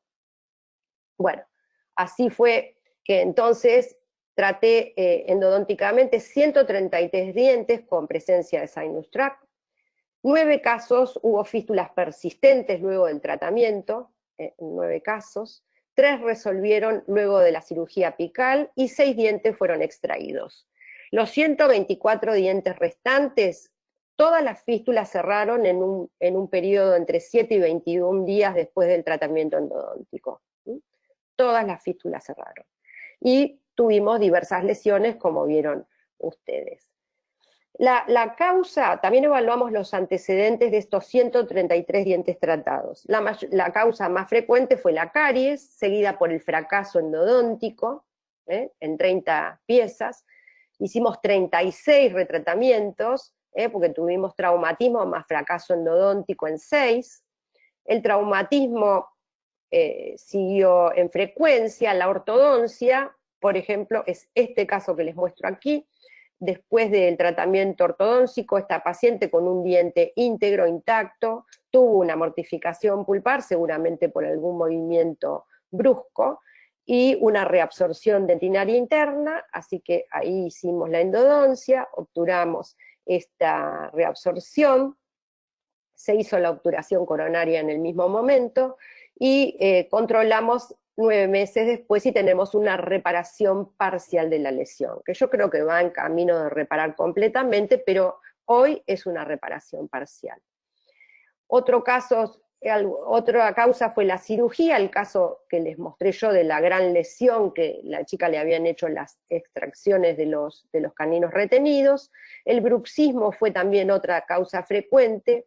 10 dientes tallados, o sea, 10 dientes que fueron pilares vitales, les tuve que hacer la endodoncia, y 5 dientes donde no se encontró la causa, que eran dientes completamente intactos, sin caries ni restauraciones, y 2 lesiones endoperiodontal combinadas. Estos fueron los antecedentes de los 133 casos tratados. El número de sesiones. 108 dientes fueron tratados en sesión única. En 2 sesiones tratamos 23 dientes, 20 con hidróxido de calcio y 3 con clorofenolalcanforado, o sea, con un antiséptico químico. Yo muchas veces cuando no comprendo bien la anatomía, le coloco una antiséptico químico, apenas una torunda estéril con apenas el vapor del clorofenolalcanforado y cierro y tomo, sigo en otra sesión donde lo pueda entender más, porque a veces me canso, sobre todo en los molares, cuando no entiendo bien la anatomía. Y cuando usamos hidróxido de calcio, siempre en los casos que no se logró un conducto seco. Por ejemplo, este fue uno de los casos de retratamiento y traumatismo con ápice inmaduro. Esta chiquita vino, le habían hecho la endodoncia, le habían hecho llamativamente una cirugía apical. No entiendo de qué, porque le dejaron el cono sobrepasado, así que ahí hicimos la extirpación de los conos, era un ápice inmaduro, se colocó hidróxido de calcio, volvió en una segunda sesión, y en la segunda sesión eliminamos el hidróxido de calcio, hicimos un tapón apical con MTA, y el resto obturamos con gutapercha inyectada. Hicimos la obturación en una sola sesión, también de la apertura de la cavidad coronaria, y acá tenemos un control al año, donde está en tratamiento ortodóntico porque tiene agenesia del incisivo lateral. Aquí está un control a los 2 años, ya tiene colocado un fantoche, ya se le hizo el espacio para colocar un implante, y acá tenemos un control 3 años y 3 meses después con la reparación completa de la lesión, a pesar de que el diente está siendo movido con fuerzas ortodónticas. Les comentaba yo que hicimos 36 reintervenciones. Por supuesto, el mayor número fue en los dientes más frecuentes, primer molar inferior y incisivo central superior. Seguido por el primer molar superior. La causa fundamental en estos casos fue la no localización del MB2, tanto en el primero como en el segundo, y después el resto de los dientes, incisivo lateral superior, segundo premolar, bueno, no hubo gran diferencia en esto. Pero fíjense en este caso, que es una mala endodoncia, no un fracaso endodóntico, se hace la endodoncia en una sola visita, al mes ya le digo al referidor, ya esto cicatrizó la fístula, ya hay que rehabilitar. Se hizo una rehabilitación más moderna, con un poste de fibra, un control a 2 años y un control a 3 años, con la total remisión de la lesión. Eso es muy frecuente de ver, sobre todo cuando los casos son bien rehabilitados. ¿Cómo hacemos el diagnóstico diferencial entre un fracaso endodóntico y una fisura? Bueno, muchas veces charlando con el paciente, este caso, por ejemplo, con una fístula gingival, tengo que sacar una corona, un perno, no encuentro defecto periodontal angosto, pero le comento al paciente, bueno, hay probabilidad de que esto sea un fracaso endodóntico, pero cabe la posibilidad de que tengas una fisura. ¿Qué hacemos? El diente es del paciente, en definitiva es el paciente el que decide. En general los pacientes, cuando a veces soy convincente, deciden intentar hacer la endodoncia. Así que hicimos la endodoncia, sacamos la corona, cortándola, el poste, lo sacamos, hacemos la endodoncia, y 1 año y 7 meses después, remisión completa de la lesión, pero viene con una prótesis un poco antigua, sin ninguna necesidad había con este perno le alcanzaba perfectamente el rehabilitador, pero decidió colocarle el perno triple. Yo dije, bueno, qué lástima, porque este caso tan exitoso desde el punto de vista endodóntico tiene una mala rehabilitación. Sin embargo, este año vino a hacerse otro conducto y me encuentro con que me había equivocado, y sigue con ese perno que no le provocó ninguna fractura, que era el temor que yo tenía. 6 años y 1 mes después, una perfecta cicatrización, el diente funcional asintomático. Así que fíjense que a pesar de la mala rehabilitación, el diente sigue funcionando y sigue en boca. Esta es un diente de la misma paciente anterior y vimos que 9 pacientes que repitieron la periodontitis apical supurativa en otro diente. Y esta vez otro retratamiento tuve que hacer en un 27, en un segundo molar superior. Así que hubo que cortar la corona y rehacer la endodoncia. Fíjense cómo sigue el sellador, el camino de la fístula, y solamente, obviamente es un caso muy nuevo, tengo solamente el control del caso sin rehabilitar con la cicatrización solamente de la fístula. ¿Qué logramos ver nosotros en este estudio? Que la reparación, con respecto a la reparación, la dividimos en completa, cuando tuvimos una remisión completa de la lesión perirradicular, parcial, cuando hay una persistencia, todavía no terminó de cicatrizar, y cerró la fístula al paciente que solamente pude controlar a los 15 o 20 días cuando cerró la fístula. La fístula persistente son los casos de fracaso. ¿Y qué vimos? Que en 71 dientes tuvimos una remisión completa de la lesión, una curación completa. En 22 dientes tuvimos una curación parcial, o sea, pudimos controlar 93 casos. Esto era el 70% de la muestra. 71 casos, 53% representaba una curación completa y un 16%, 22 casos, una curación parcial. En 31 casos solo pudimos evaluar al paciente nada más que el control del cierre de fístula.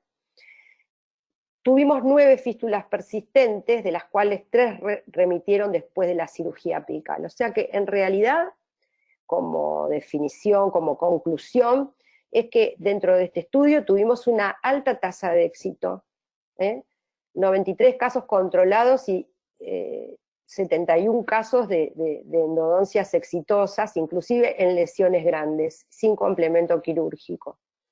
Fíjense este caso, que es una de las lesiones amplias, que logramos la remisión completa y con el control a distancia de 12 años y 4 meses. La pieza sigue en boca. El paciente ya perdió el otro que tenía al lado, pero el mío sigue, a pesar de que tenía una lesión desfavorable con reabsorción radicular, sigue en boca 12 años y 4 meses después. 71 casos mostraron curación completa de la lesión radiográfica con un rango de seguimiento entre 3 meses y 12,4 años, y una media de seguimiento de 3,4 años. Fíjense, este molar, 4 años y 2 meses después, la reparación completa de la lesión, la persistencia de la obturación de este conducto lateral que alimenta la lesión de fulcación.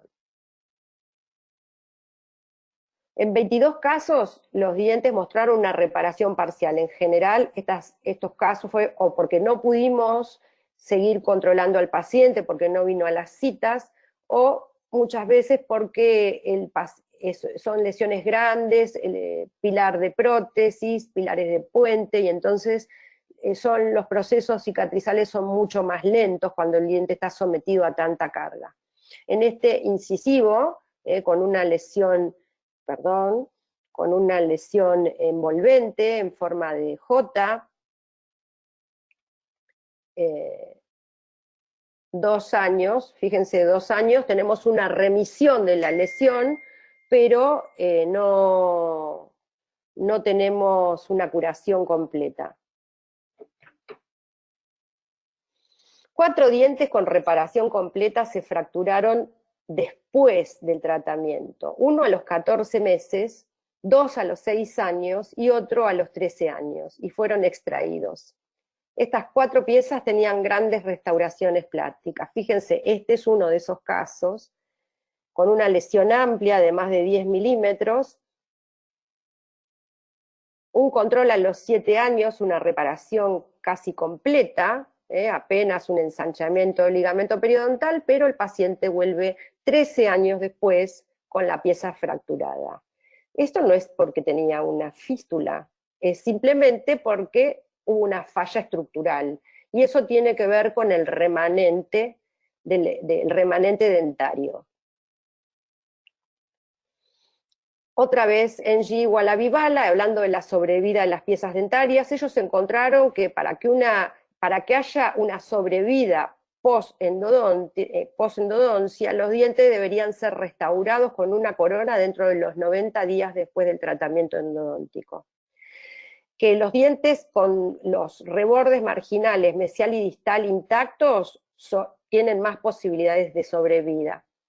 Y que los dientes que no funcionan como pilares para prótesis fija o removible tienen más posibilidades de sobrevida. Y vieron ellos que la probabilidad combinada de supervivencia dentaria de 2 a 10 años después del tratamiento endodóntico varió entre el 86 y el 93%. Y eso es también lo que vimos nosotros. Fíjense, nosotros tuvimos una cura, cuando hubo restauración plástica tuvimos, si sumamos la curación completa y parcial, un 53% de casos estuvieron restaurados con restauraciones plásticas.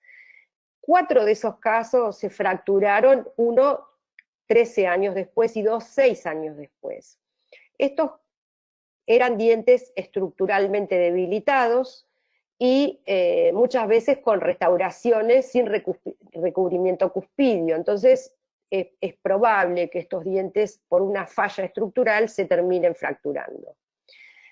El resto de los dientes, casi el 50% restante, tenían una rehabilitación con perno colado en su gran mayoría, 22 dientes, y las más modernas en su minoría, ¿no? Porque, por ejemplo, poste metálico y corona solo 3, poste de fibra y corona 7, corona sin ningún poste 7, estos son todos hechos en nuestro consultorio, seguramente, y fíjense, este es uno de esos casos, una gran lesión, una fístula que va a la furcación, y una rehabilitación netamente adhesiva, sin postes, sin pernos, solamente una corona adherida y una 3/4 o una incrustación. Hoy la odontología moderna seguramente va a hacer que podamos tener una tasa de éxito mayor cuando cuidamos el remanente dentario. Como conclusiones, y ya para finalizar, no sé si estoy pasada, el absceso apical crónico no es indicación para la extracción o la cirugía, es indicación solo para un tratamiento endodóntico correcto. Si logran un conducto seco luego de la limpieza y conformación, se puede completar el tratamiento en una sesión, solamente en sesión única.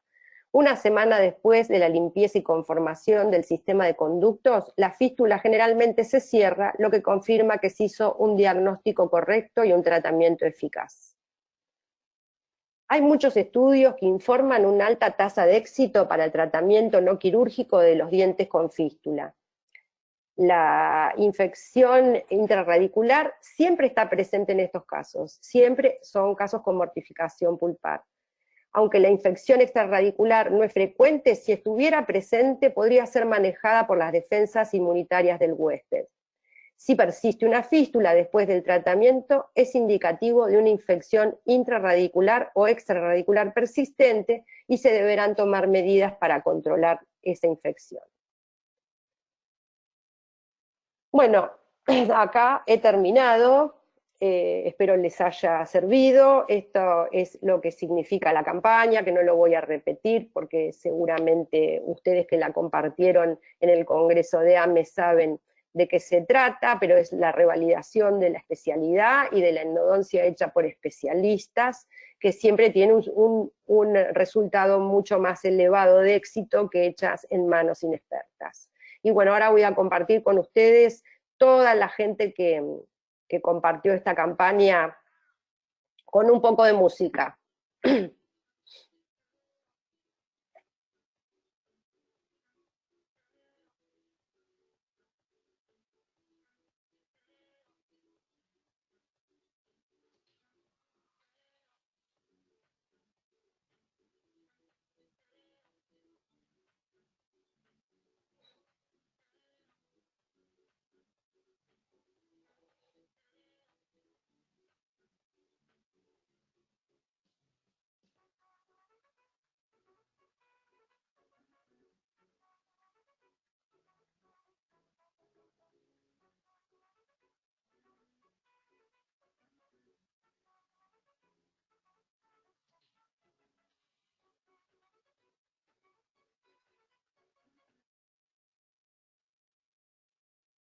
Bueno, muchísimas gracias. Espero que les haya servido, que les haya gustado.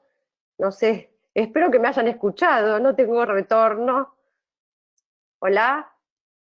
Muchísimas gracias, doctora Liliana Artaza, por esta gran información que nos brindó el día de hoy. Agradecemos a nuestros queridos amigos de COA Internacional.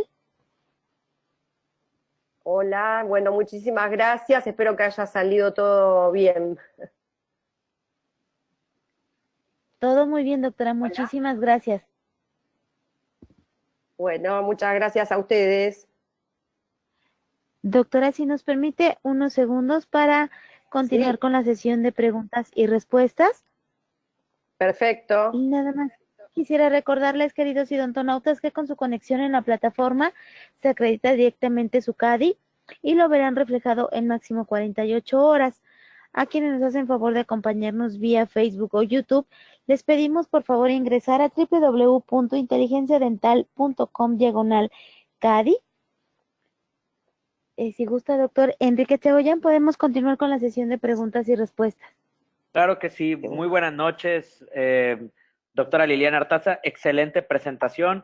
Es un honor haberla tenido aquí en su casa de conferencia en línea de la Asociación Mexicana de Endodoncia. A veces es un poco curioso o complicado porque como no hay la interacción directa con el público, pero todo se escuchó muy bien. En un principio ahí hubo algo de reverberancia, pero vamos a pasar a la sesión de preguntas y respuestas. Estas hechas ahorita por el auditorio y un servidor las va a leer y usted nos va a contestar con el micrófono abierto. ¿Le parece? Perfecto. Perfecto. Entonces, hay muchas felicitaciones de parte del auditorio, pero vamos a iniciar con diferentes preguntas. Por ejemplo, la doctora Pamela Rebeca Mora le manda muchos saludos y dice, hola doctora, buenas noches. Si no hay restauración, caries o fisura, aunque haya un conducto lateral mayor, ¿cuál es la etiología de la patología? ¿Cómo? No entendí. A ver si no si hay. Bueno, repítamelo. La pregunta es, si no hay restauración, ni caries o fisura, aunque haya un conducto lateral mayor, ¿cuál cree usted que sea la etiología de la patología? Es el caso que yo les mostré del premolar superior, sin caries y sin restauraciones. Yo no sé por qué murió la pulpa, porque la paciente no tenía hábitos, malos hábitos, no había sufrido un traumatismo, por eso solamente tengo el hallazgo de que esa pulpa murió, pero no sé cuál fue la causa. Ese es en el caso, dentro del estudio hubo 5 casos de dientes intactos con pulpas mortificadas que no pudimos saber cuál fue la causa. En general estaban relacionados con conductos laterales amplios, que en el caso de poder haber sido obturados, pudimos saber, bueno, se murió la pulpa y este conducto lateral infectado provocó esta periodontitis, pero no sabemos la causa por la cual murió la pulpa. Pueden ser diversas causas, puede ser entraron bacterias porque en la unión amelo-cementaria no es los casos de Choquet, bueno, podríamos intuir cuál podría ser la causa, pero ciertamente no lo sabemos, no sabemos. Ese caso yo no sé, del premolar superior no sé por qué se murió la pulpa, pero la pulpa se murió. Yo traté el diente, pero no sé cuál fue la causa. Eso en la mayoría de los dientes que no tienen ni caries ni restauraciones, muchas veces suponemos cuál podría ser la causa, pero a ciencia cierta no lo sabemos. Muchas gracias, doctora. La doctora Erna Luisa Trampé, buenas noches, excelente conferencia, saludos desde Chiapas, México. De igual manera, ella nos hace una pregunta, dice, ¿qué material es el ideal para obturar conductos radiculares accesorios? Nosotros encontramos que la gutapercha termoplastizada en nuestro estudio que publicamos en Journal of Endodontics, ya es un estudio del año 2001, es un estudio antiguo, pero sigue bastante vigente, sigue siendo el material de elección, o sea, la más hábil para obturar conductos laterales de manera permanente. Habría que hacer un estudio hoy con los biocerámicos que están tan en boga, a ver si pueden obturarlos de manera permanente. El tema es que no sé si los podemos ver, porque no tienen tanta radiopacidad como los selladores endodónticos como las resinas. Pero yo, bueno, a mí me gusta aplicar calor, por lo tanto soy bastante fan de la gutapercha termoplastizada. Habría que ver el día de mañana qué pasa con el tema de biocerámicos. Yo eso no lo sé. Habría que estudiarlo, habría que hacer un estudio. Por ahora sigo creyendo que la gutapercha termoplastizada es la más hábil para obturar los conductos laterales. Muchas gracias, doctora. Le manda muchas felicitaciones y saludos su compatriota, el doctor Claudio Boyero. Excelente demostración con evidencia de endodoncia fundamentada en la biología más que en las técnicas. Saludos cordiales desde Córdoba, Argentina. Muchas gracias, Claudio, un amigo. Le manda también saludos la doctora Sandra Beatriz Pérez. Excelente conferencia, doctora Artaza. El doctor Eduardo Acef, saludos Eduardo, dice, excelente plática, saludos desde Durango, México, y pregunta que en el caso del molar inferior con doble fístula, ¿cree que de haber medicado con hidróxido de calcio hubiera tenido otro resultado? Tuvimos 3 casos en el estudio con fístulas dobles. 2 remitieron y habíamos hecho la endodoncia en sesión única. Y nos remitió una de las fístulas. La que iba a la raíz mesial, sí, y la que iba a la raíz distal, no. No lo sé. Tal vez podría haber sido, pero no lo sé. De los 108 casos, de 133, 108 casos hice en sesión única y todas las fístulas remitieron. No sé si por usar hidróxido de calcio hubiese remitido, yo creo que no, yo creo que, pero bueno, es un interrogante. Yo sigo insistiendo que el hidróxido de calcio es muy efectivo para cuando tenemos exudado, cuando tenemos una lesión muy grande que no logramos un conducto seco, bueno, y para también las aplicaciones que tiene el hidróxido de calcio, como en los dientes que han sufrido un traumatismo. Pero yo vengo, bueno, esta evaluación de 20 años, en 108 casos no usé hidróxido de calcio y las fístulas remitieron. No sabría decirlo, porque sería una suposición. No lo sé. No lo sé. Si hubiese, la verdad que puede ser que hubiese remitido, pero no podría decirlo a ciencia cierta. 108 casos los traté en una sola sesión y todas las fístulas cerraron. No Perfecto. lo sé. No se preocupe, doctora. Nuestro colega José Alberto Rodríguez menciona, más bien le hace la pregunta, ¿qué le dice al paciente cuando la lesión no cede y decide extraer el diente? Bueno, en general yo hago endodoncia con exclusividad, ¿no? Si bien en mi consultorio es todo un equipo, hay rehabilitadores, pero yo recibo mucha endodoncia de referidores externos. Bueno, al paciente yo ya cuando veo una lesión comprometida le digo al paciente que seguramente para salvar el diente haya que hacer varias sesiones, que tal vez haya que hacer más, que haya que hacer alguna cirugía. El paciente, bueno, y cuando todo fracasa y le digo que el diente va a extracción, el paciente ya viene avisado de antemano, ¿no? Cuando uno ya va viendo que un caso puede ser complejo, puede ser difícil. La verdad que no tengo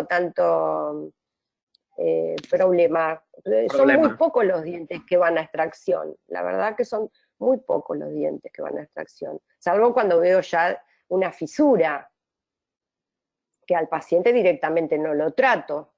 Y hay otras veces que, bueno, uno hace la endodoncia y el paciente viene unos meses después con la fisura y uno no la pudo ver, no la pudo detectar en el preoperatorio. Pero no tengo mayormente problema. Perfecto. Los pacientes hoy acá, al menos en la Argentina, están más reticentes a hacerse una endodoncia que a sacarse el diente y ponerse un implante. La verdad que eso es como una lucha, ¿no? Por eso es el lanzamiento de la campaña Salva tu diente, justamente, porque los pacientes es como le tienen poco apego a los dientes.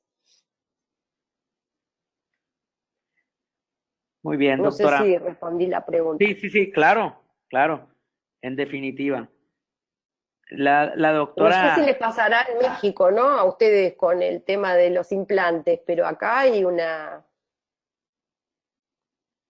parece que ponerse un implante es lo top. yo creo que en todos lados, doctora, la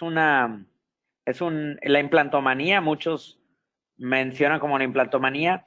Hay los casos en los cuales sí es necesario poner el implante. En definitiva, siempre se apoya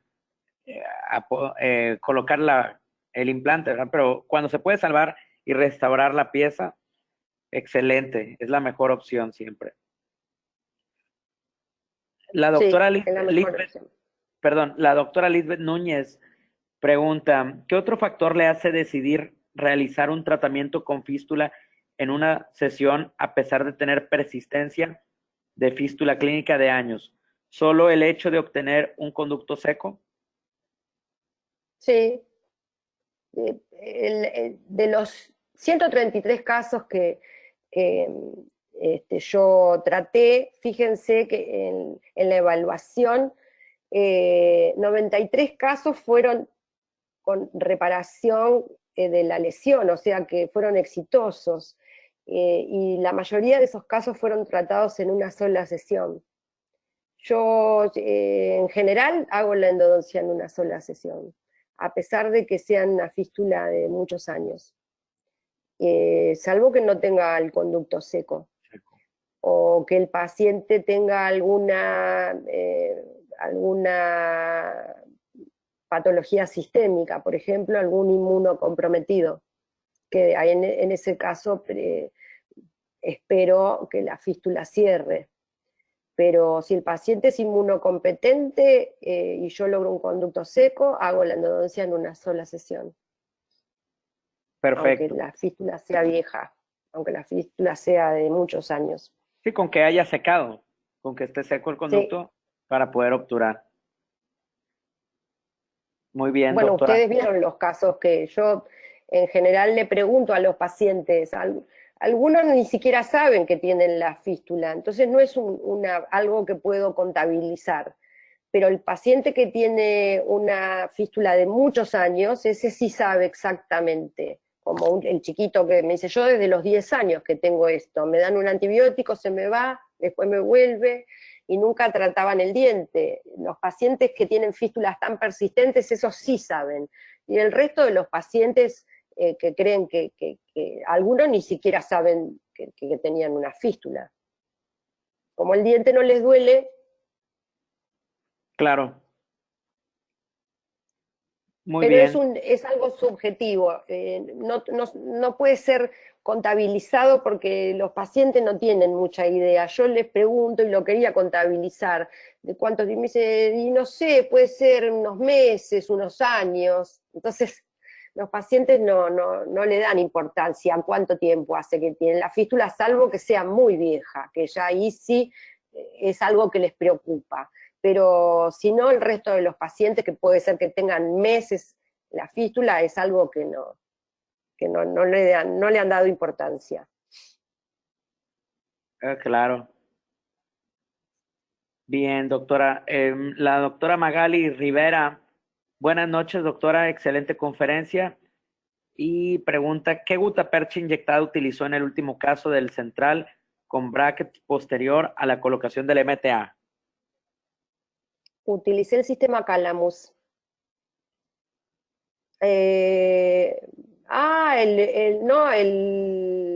Pensé que me decía del caso de ortodoncia. No, en el que está el lápiz abierto utilicé un tapón de MTA con ProRoot y después Ultrafil.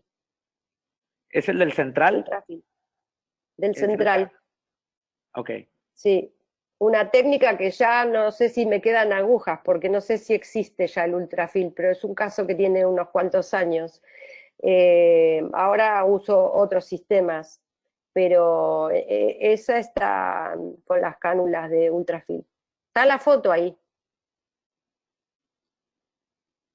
Gracias, doctora. El doctor Mauricio Gascón, ¿existe diferencia significativa en realizar el tratamiento con previa medicación intraconducto con hidróxido de calcio? Se me hace que ya habló algo de eso, ¿verdad, doctora? Sí, sí. Okay. Yo sé que hay muchas escuelas que están acostumbrados, y no está mal también, está muy bien que quieran hacer la endodoncia, esperen al cierre de la fístula para completar el tratamiento. Pero bueno, yo estoy habituada a hacer la endodoncia en una sola sesión y con bastante éxito, por lo tanto, demuestro lo que hago, que también puedo lograr éxito en una sola sesión. Muchas veces las lesiones amplias no se logra conducto seco, y entonces en ese caso hasta 2 veces he tenido que recambiar el hidróxido de calcio, pero no es en el común de los casos. Ok. Doctora, y una pregunta. ¿Utiliza el sistema Endovac cuando hace la irrigación para tratar de remover en la parte más apical todo la limalla dentinaria y todo los desechos? No uso Endovac, uso la punta Irrisonic, ¿Irrisonic? sí, que es una punta de activación ultrasónica, y activo 1 minuto el EDTAC y 1 minuto el hipoclorito, y después abro y hago una irrigación ultrasónica 1 minuto con solución fisiológica. Perfecto. La doctora Natalia Belén Montiel, excelente presentación, muy buena evidencia clínica presentada. Gracias por sus aportes clínicos. Saludos desde Corrientes Capital. Muchas gracias, una compatriota. Así es. La doctora Yolanda Moreno Rodríguez pregunta que si es recomendable lavar este tipo de lesiones a nivel radicular con hipoclorito. Bueno, yo uso de rutina, no uso otro irrigante que no sea el hipoclorito.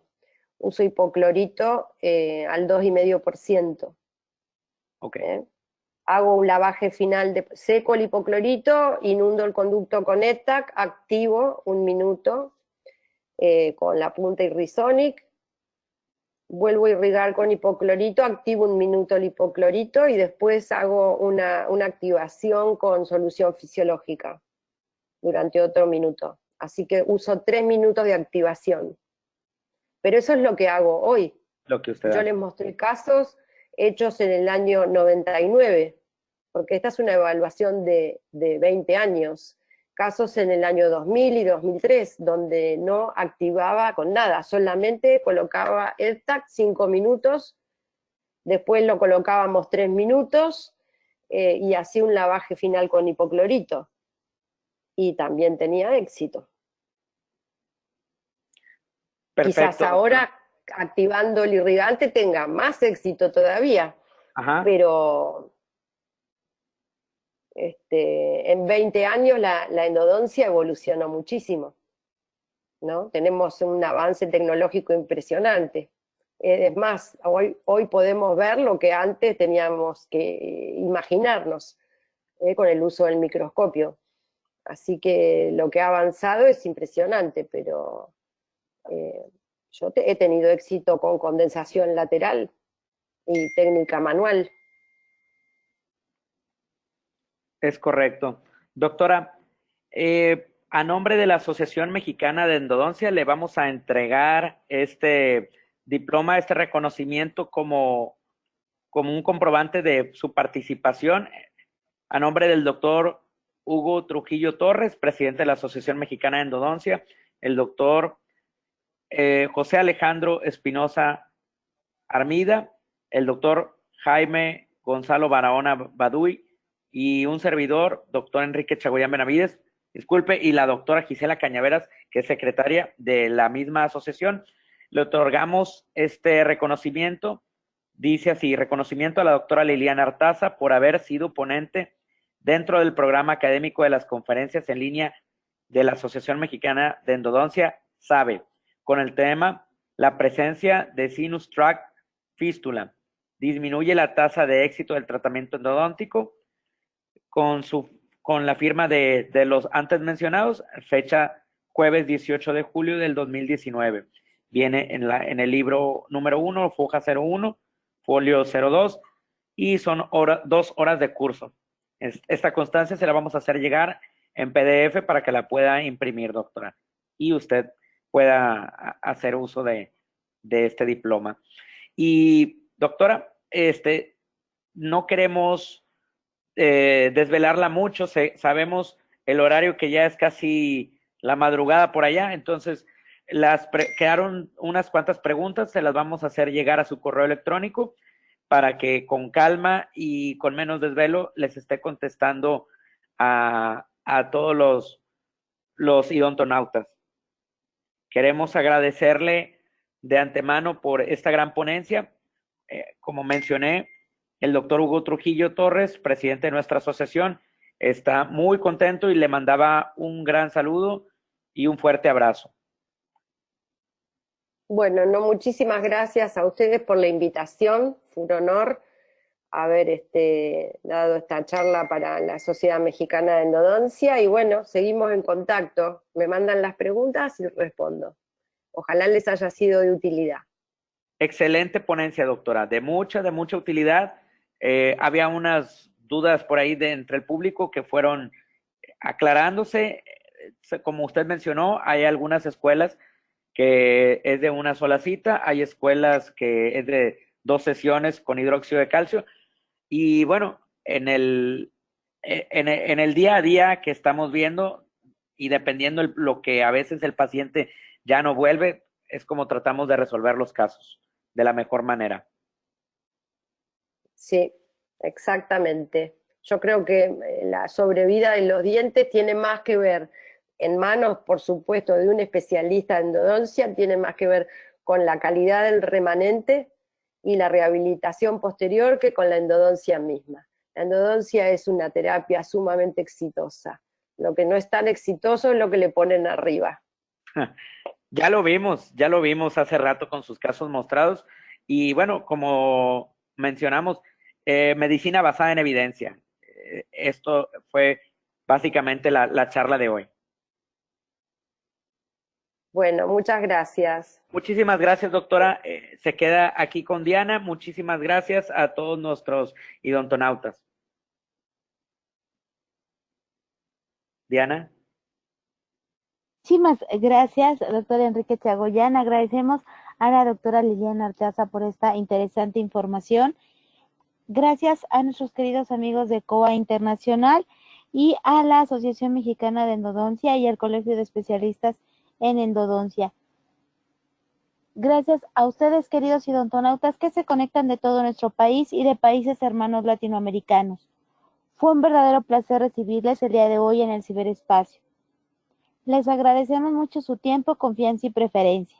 Nos encantará encontrarles próximamente en esta su aula virtual para que disfruten de las interesantes conferencias que tendremos en vivo para ustedes. Se despide su amiga Diana Montoya. Que tengan una excelente noche. Un fuerte abrazo a la doctora hasta Argentina. Muchísimas gracias. Hasta pronto.